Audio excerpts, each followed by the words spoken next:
Al, we've been catching you up on the Yakuza series, Yep, pretty and steadily.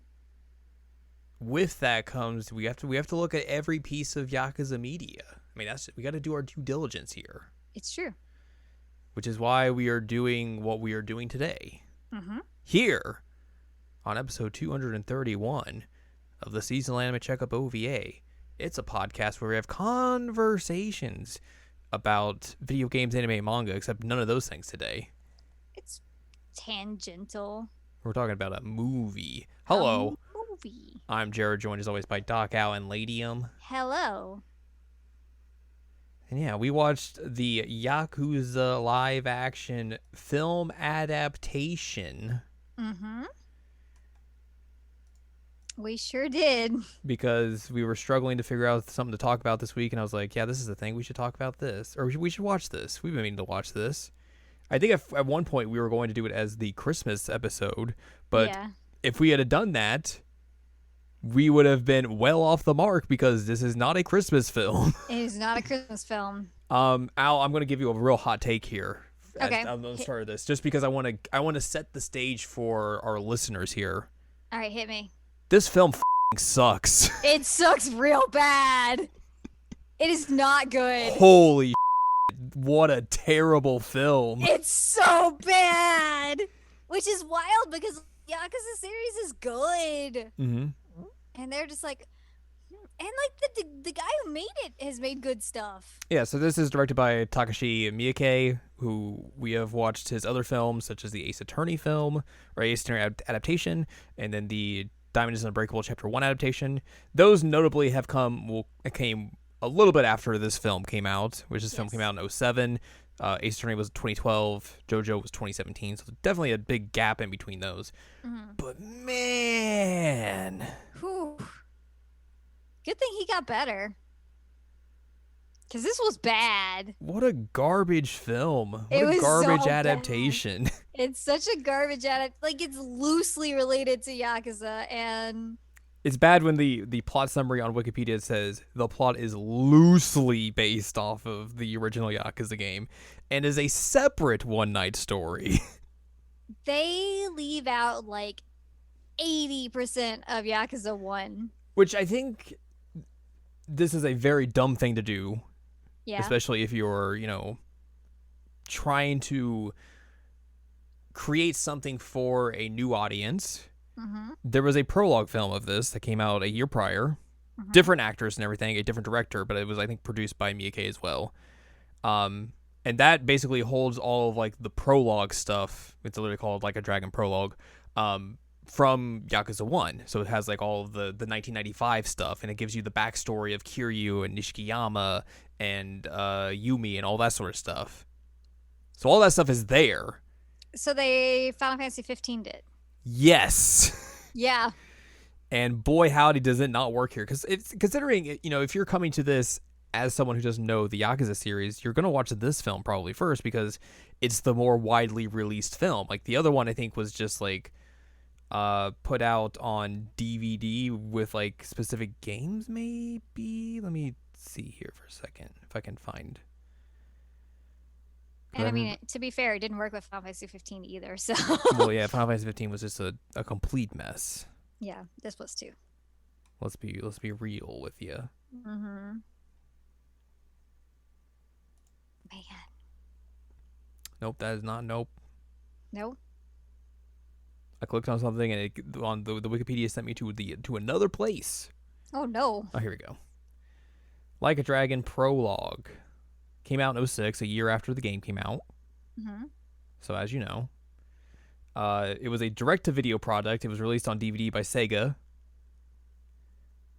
and then an English subtitle version was released by Sega Europe on the European website. Wow. So again, this is a direct-to-video product. This film, the film we watched, Like a Dragon, was a widely released sort of deal. They put this in the theater. I would never want to have anything to do with Yakuza if I watched this movie first. Well, yeah, because you would be confused the entire time because it is just poorly paced, and the story is all over the place to where you don't know what's going on. No, no, no idea. Even by the end, you don't know what's going on. Nope, nope. Like there are characters who are given zero development, and then they just die. There's some characters that are like supposed to be plot relevant, and I still have no idea who they are or Nope. why they were there, what their motivation was. I was like, what is going on in this movie? The heck? That's a great question. I do not have a budget for this film, but apparently it made $5 million at the box office, Hmm. which is a lot of money, Yeah. surprisingly so. Um, and I have a little bit of trivia for you before we I dive into the terrible plot. We'll try and talk a little bit about it, but it's mostly just gonna be like, this sucks. This sucks. Give me some trivia. Well, one of this is talking about Majima, how he's just a mess, and how he's wearing the wrong eye patch. Yeah, so we were both like, is this mirrored? Because his eye patch is on the wrong eye. Mm-hmm. We're like, Mm-hmm. oh no. But we saw the Popo sign earlier, so we knew that it wasn't mirrored. Yep. And he also bats with a different arm. You Yes. pointed that out. Yes, that is also true. Kiryu's actor Kazuki Kitamura was born on July 17th, 1969. Nice. Exactly 1 Nice. year and 1 month after the character he portrays. I don't know why that's in this trivia, but I'm going to say it anyways. The only interesting thing out of this trivia is this very small bit. The actor who plays Jingu, Huh? who you barely see in this film, Barely see. is played by Toshihiro Nagoshi, the creator of the Yakuza series. What? Yeah. What? So that's a cool little thing. That is a cool thing, but They don't show him. no. No, they don't. And he's just an afterthought. Oh my god. Oh boy. The creator of the Yakuza series is Haruka's dad. I mean, yeah. Yes, technically yes, In but two different ways now. yep. What the hell was this movie? Dude, I don't know. We were like 20 minutes in, we are like, what is happening? And then we got 30 minutes in, we are like, what is happening? And then like an hour in, I was just like, I can't wait for this film to end. Because this thing sucks. Like we kept doing timestamp checks to see like have they gotten any further to actually doing anything with this plot? No, okay. So like we mentioned at the beginning of this episode, Yakuza 1 takes place during Christmas. Yes. This is in the middle of the summer on the hottest summer night in Kamurocho, apparently, Yep. because that's a relevant change that needed to be made. And I think it was just so they could make sweaty jokes. Yeah, I guess. There's a comedic robber duo who are trying to rob a bank but doing it very poorly, and they are just there for comedic relief essentially, and there is literally no plot relevance for them in the slightest. Nope. And they would just keep like going back to them. It's like, okay, what is this going to be? And literally nothing. It Nothing. means nothing. It goes nowhere and It has is no payoff. pointless. It's just like, oh hey, we're ridiculous guys who keep yelling at each other. I told you not to use this type of mask. It's itchy. Oh no. Well, how about we get some food delivered? Thanks for giving us the good food. Oh man, the AC's out. We're hot. We got tougher clothes. Okay, we're gonna leave the bank and we're sweaty and the money's sticking to us. Oh god, we're getting arrested. I'm like, And the cops are just like watching them at a barber shop across the street. and like what? What?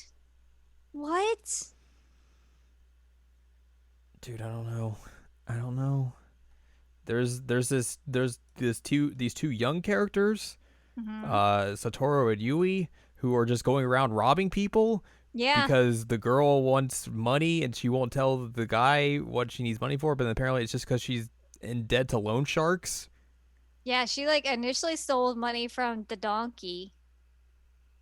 And then was like, hey, stealing money's easy. We should just do that more. And then they do a lot. And are they plot relevant? No. No. Are they anything related to Yakuza? No. No. Like They're I just think there. like I feel like these two stories are just to show that like here are these dumb people who wanted to go out and be robbers, but then at the end of the day they could have just gotten a bunch of money from the Millennium Tower blowing up. Hmm. And like that's supposed to be some sort of like weird irony, but like Yeah. it just doesn't work. It does not work. It's just very poorly executed. And especially like with her plot line. Like, it makes zero sense once we actually get an explanation of, like, yeah, she owes money to a loan shark, and she's like, I'm not having your baby. And then she's like, I'm really not having babies. Oh no. Yeah, but she got shot in like the side. Yeah. Which even makes it more. They basically cut to these two characters like 30% of the film, and the Yeah. entire time you're just like, why are these characters here? Yeah. What is their purpose? Turns out there's not a purpose. There isn't any. Like 40% of this film is meaningless. Yeah. Maybe 50% if you want I'd to say be, probably 50%. because there's also a lot of stuff that's in with the actual canonical characters that is quite meaningless. Mm-hmm. Um, you basically first meet Kiryu as he's walking through the Don Quixote, going to buy dog food, gets attacked by some folks, and you have a big fight through the donkey. Which I would say, like, I think like the action scenes are actually probably the best part of this film. Yeah. Like some of them are a little hokey at times, but like, you know, it's good fighting scenes. Yeah, This and I is mean, like in this one, you're like, things were happening, like, oh, that's a heat action. Mm-hmm. You're like, oh, that's pretty nice nod. Yeah. But yeah, you're introduced to Kiryu this way, and he's buying dog food for the dog that Haruka finds. So you're basically introducing Kiryu like way into the story of Yakuza 1. Yeah. Because obviously, like we talked about earlier, like they did that Yakuza Prologues or direct-to-DVD film that basically did all the 1995 stuff, the prologue of which is basically all the setup for Yakuza 1. Yep. And like you keep hearing like all these in-betweens, like, oh, the 10 billion yen, the Tojo clan, yada, yada, yada. And like, None no- of that makes any sense without none of the that makes any prologue. sense. No, there's this Korean hitman who just randomly shows up, and he's supposed to be like someone that Kazuma knows or is brought in, and he just like dumps him off at Stardust. Yeah. And then this Korean hitman's whole job, I guess, is just to kill Jingu, And he's really drunk the whole time. but they never really explain why. Nope. And like He's the just weird there. weird masochist gun guy is just like, yeah, go make the country a better place. And I was like, what? What? I mean, I guess if Jingu's dead, that is true, but It's also not wrong, but like we need you to explain to the people why. yeah, like they'll do like all these like very like hyper specific info dumps like all at once, and then you'll get like all this other random and then you'll just be like, what is happening? And also like all of like the story stuff kind of just comes and goes out of order than what you would expect. Mm-hmm. So it's like it just never makes a lot of sense, especially like if you were coming to this as someone who's like played these games.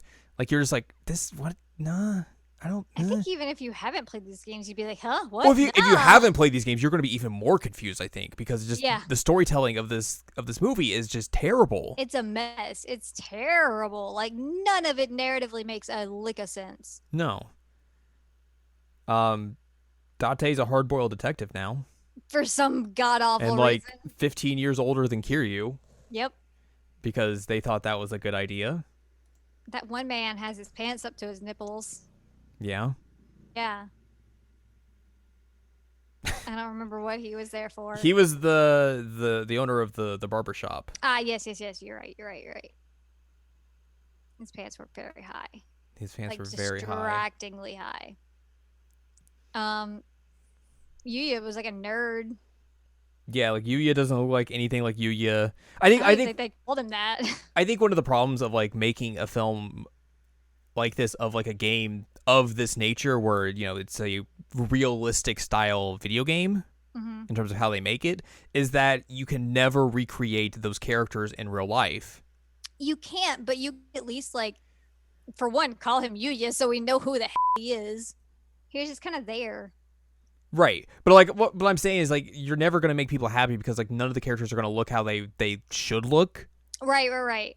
So like I mean that's the problem with like all video game adaptations that basically go after more realistic video games in general like the Tomb Raider films would have been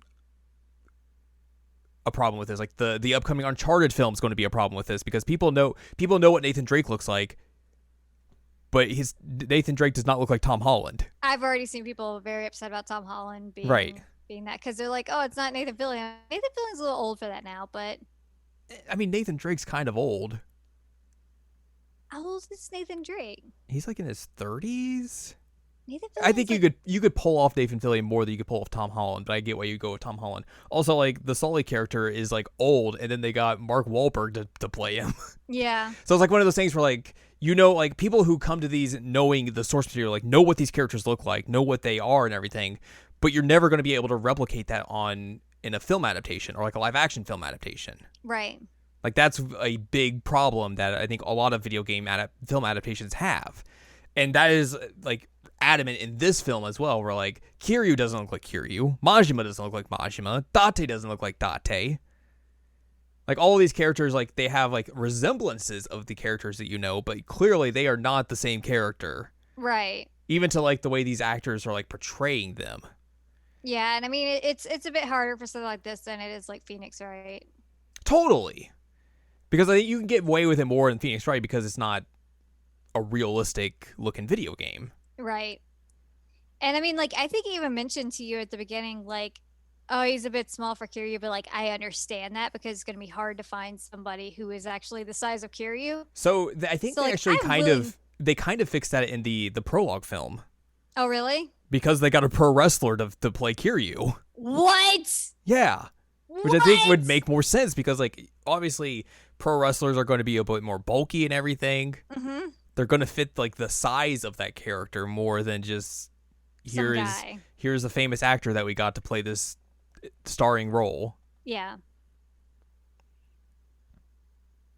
Yeah, that makes more sense because, like, I mean, Kiryu in general is not, he doesn't have a normal body size or shape. He just doesn't. I think what they wanted to do with this is to, like get more like prominent actors for this film, and like I think you could get away with doing like a wrestler or something like that for Kiryu because you don't really have to be like an exquisite actor to play Kiryu. No. It's not gonna win you like the equivalent of a Japanese Oscar or anything. No, to and like play- you to don't play really Kiryu, you don't God. have to be like this huge like character actor to play Kiryu or anything like that. Like Mm-mm. Kiryu is, he's stoic and everything, but he knows how to be very serious at times, and he's got the goofy side and everything. But like he's not like the super fleshed out character as he is like later on in the series, obviously. Right. But like especially in Yakuza 1, he's kind of just like more of a one-dimensional character than you might want to like admit. Mm-hmm. But I think as well like you could get like people who aren't as great of actors to do this role and still pull it off, I think, better than necessarily what they do. You're like, I don't think the actor who plays Kiryu in this movie is bad. Like, he's probably a good actor. I just don't think he fits Kiryu that well. No. The facial expression was super bad. Yeah, there's a lot of times where he tries to pull off like the serious look of Kiryu, but he just looks like he's bored. Yeah. And it's like that. I will never forgive them for having the drawn-on goatee for Majima, though. It's real bad.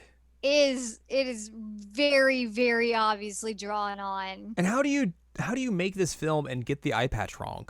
I don't know. That's amazing that they did that. Like how? I haven't even been into Yakuza very long. Like what? Half a year at this point? Yeah. And even I saw it. I was like, oh, the eye patch is wrong. And I'm not making a film on this. I could make a better Yakuza film. Jared, do you want to make a Yakuza film with me? Sure. Cool. Let's do Loki, you're going to be Kiryu. No, Loki's going to be Majima. Maxwell is going to be Kiryu. Okay, yes, you're right. I already miscast it. That's why I'm Sorry, here. sorry, Executive Loki. producer. You've been recast. You're now Majima. Let me get you a kitty eye patch on the correct eye. I will say, like, it is cool to see how, like, they very clearly filmed in, like, Kabukicho. So, like, Mhm. you can see, like, all of the various locations and everything that, like, make up Kamurocho in the games. Yeah. And, like, that part's cool. Like, you can be like, okay, I know pretty much where they're at on the map here with where, like, they are location-wise and everything. They obviously CGI'd the Millennium Tower, but then, like, it's just not really that big of a deal. Yeah, I mean that's fine. And you've got stuff like, hey, if you go to the DVD store Beam on Pink Street, then you can find the weapons store. And it's like, Mhm. huh, that's true. They did say that Selena is a hostess club, which is not true, but meh. Yeah, there's obviously there's also like prominent characters that are missing from this game or this film. Um, Yeah, a few. Quite a few, you would say. Um, so like you said, Serena is like they make it a hostess bar and it gets like just damage and everything, where Kiryu and Haruka have to like walk in and be like, oh no. So like you don't meet the bartender who runs Serena, and like her character arc and all that story is completely gone.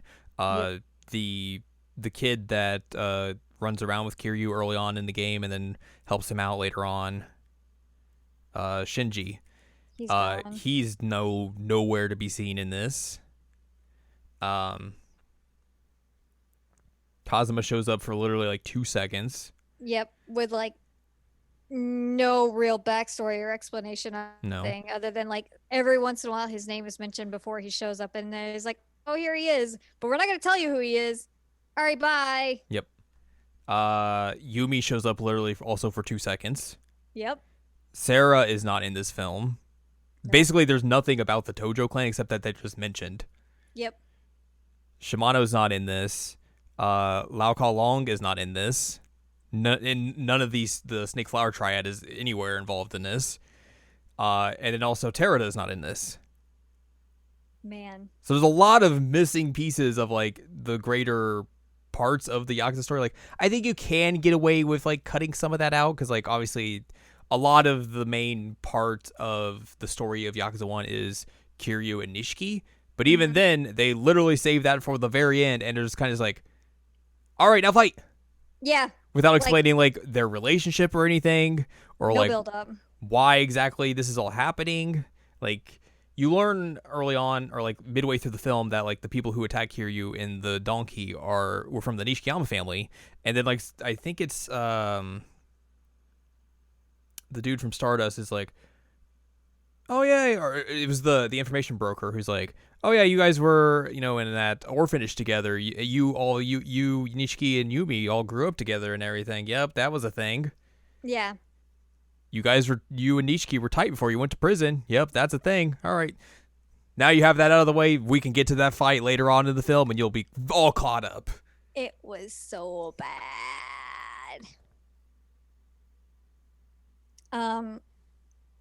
They also showed Kiryu murdering several people, which obviously is fake. Yeah, that was just like that was an actual fight. Like, how he shoots people in fights?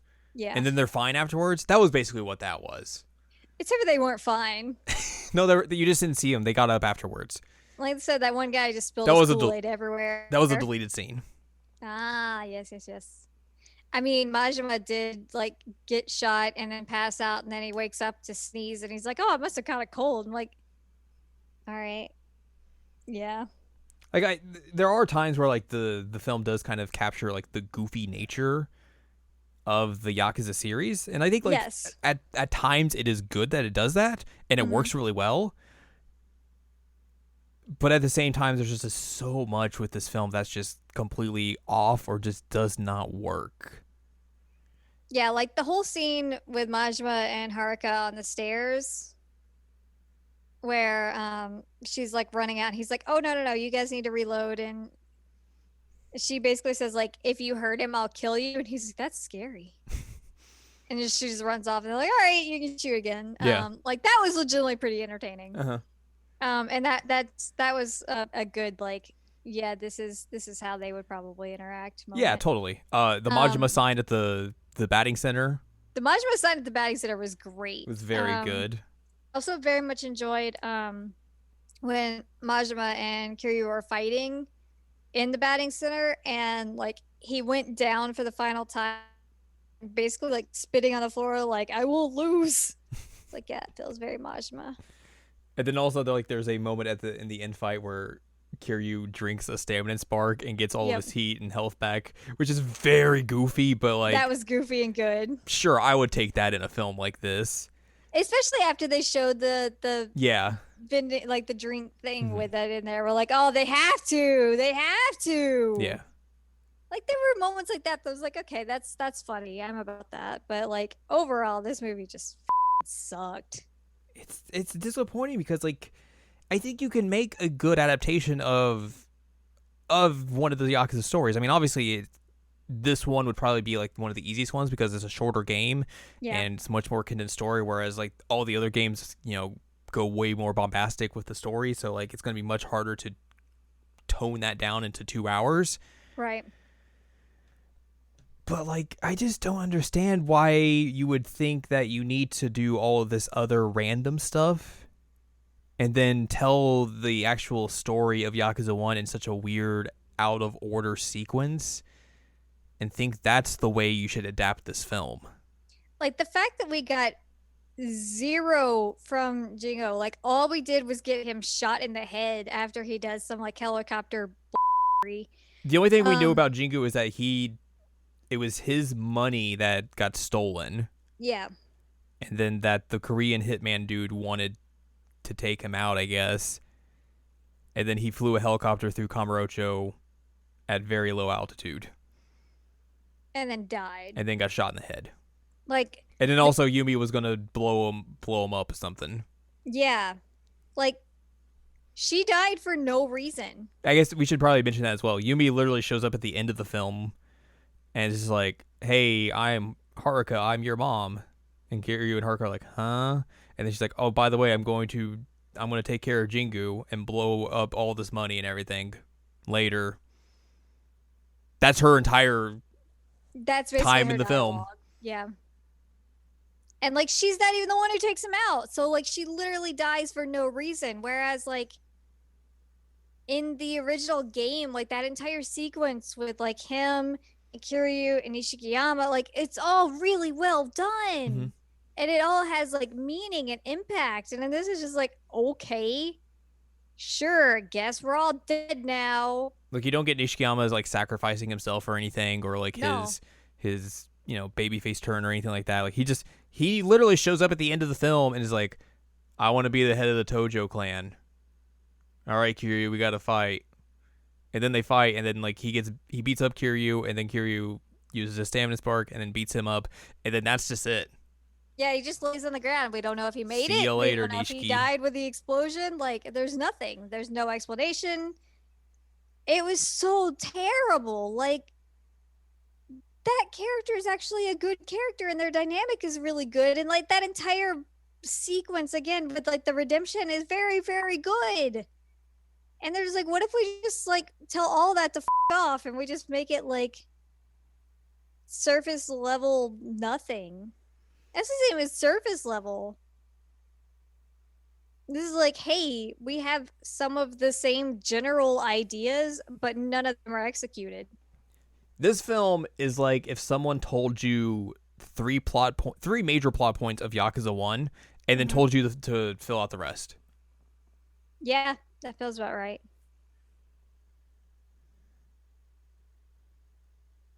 Like it's so weird. Like obviously, this film came out 2 years after Yakuza 1.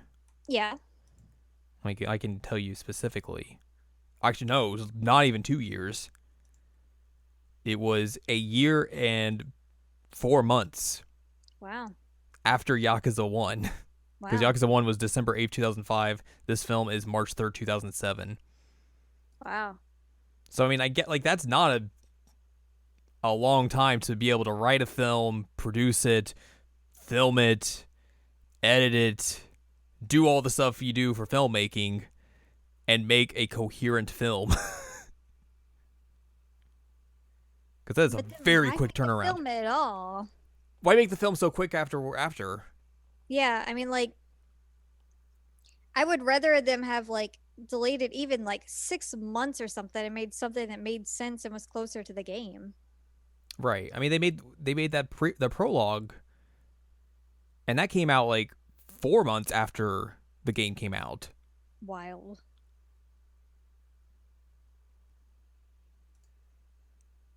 I mean, like our payoff was that girl died. We still don't Yeah. know what that was all about. The Yeah. bank robbers get arrested. Like I don't. Obviously there's just not a whole lot about like this film in particular about like Mhm. why it was made or whatnot. At least on the Wikipedia stuff. There may be stuff elsewhere.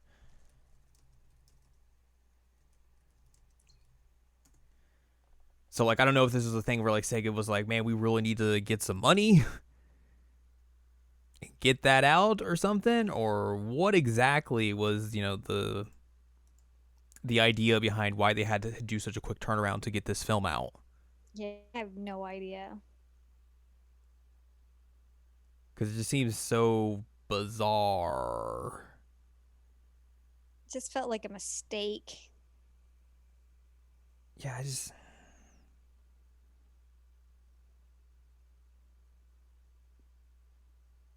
I don't know. Haruka's just like, I'm gonna follow you now. I'm out of here. They did have the tattoos Yeah. on There the was no. Nishiyama. We didn't get to see any cool like just yanking off Yeah, the that was top. a mistake too. I thought that that's part of why they were doing like they left off his shirt when he went to go get the bullet removed and then he just put his jacket over.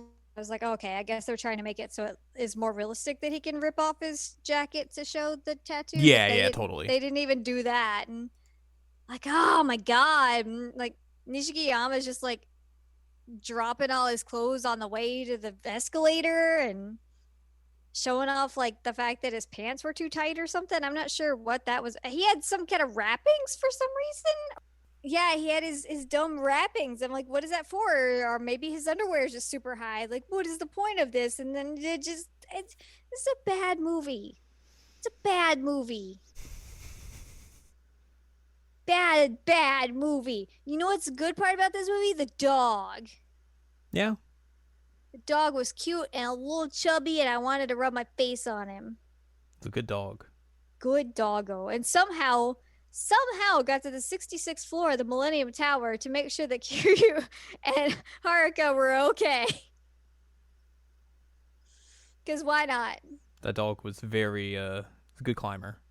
Very good climber. Somehow got Stardust.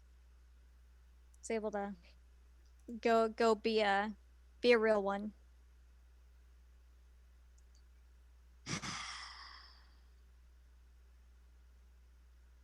This film.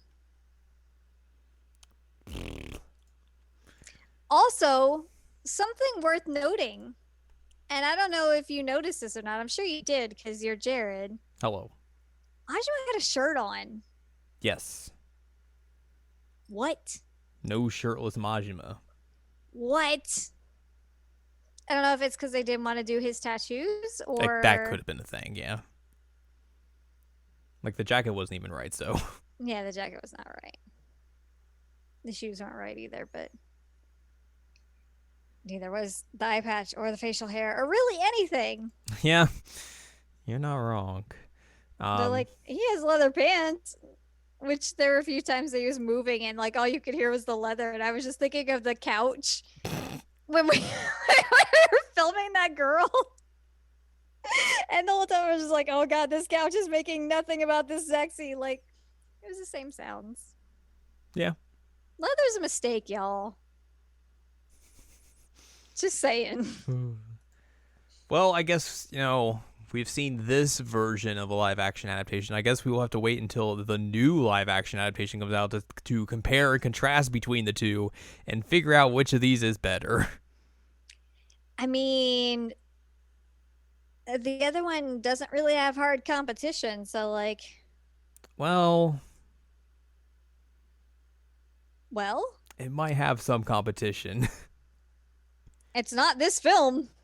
No, but it's also, I think, being made by Americans. Oh, okay. Never mind. That's a mistake. Hmm. Okay, well, it might be just as bad then. Yep. Ripperoni. It doesn't help that like none of the production companies that are behind the new live action adaptation, they're like, here's some of the movie, some credits that they did. I'm like, I don't know any of these. Oh no. None of them. No. But we'll wait and see. Yeah. You never know. Never know. It could surprise us. Keep my mind open. Yeah. So I guess really what we need to do is we need to find out if the stage adaptation takes place at Christmas.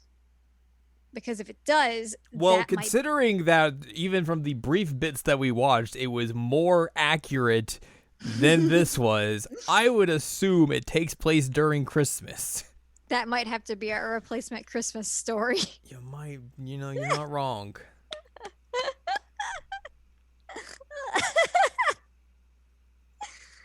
Oh God, this movie sucks. Which is such a disappointment because it's a good series. Yeah, very good series. You can make a good adaptation of this. We like the other things that this director has done that we've seen. Yep. And then this is the thing. Yeah. Just everything went horribly wrong. Yeah. Yikes. I guess that's the way to look at it. Blech. Bleh indeed. Well, This sure was a film, Jared. this sure was a film. You're not wrong. And we sure did watch it. We sure did look at it through our eyeballs.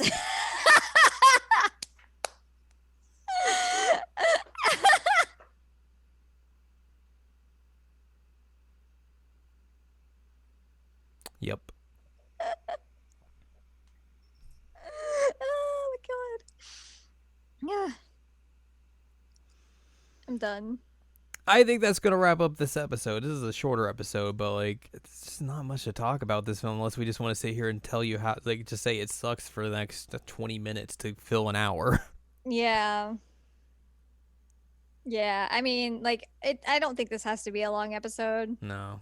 There's really. We've said our piece. We've said our piece. My voice cracked. Yep.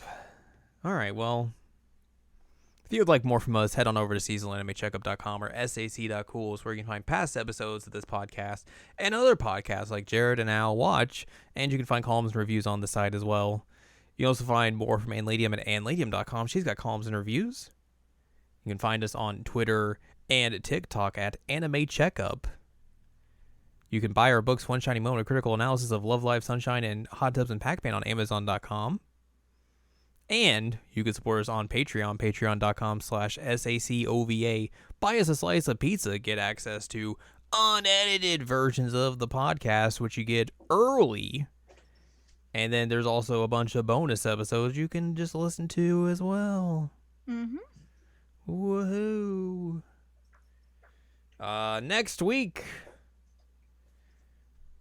will be something. I don't know if there's anything happening next week or not.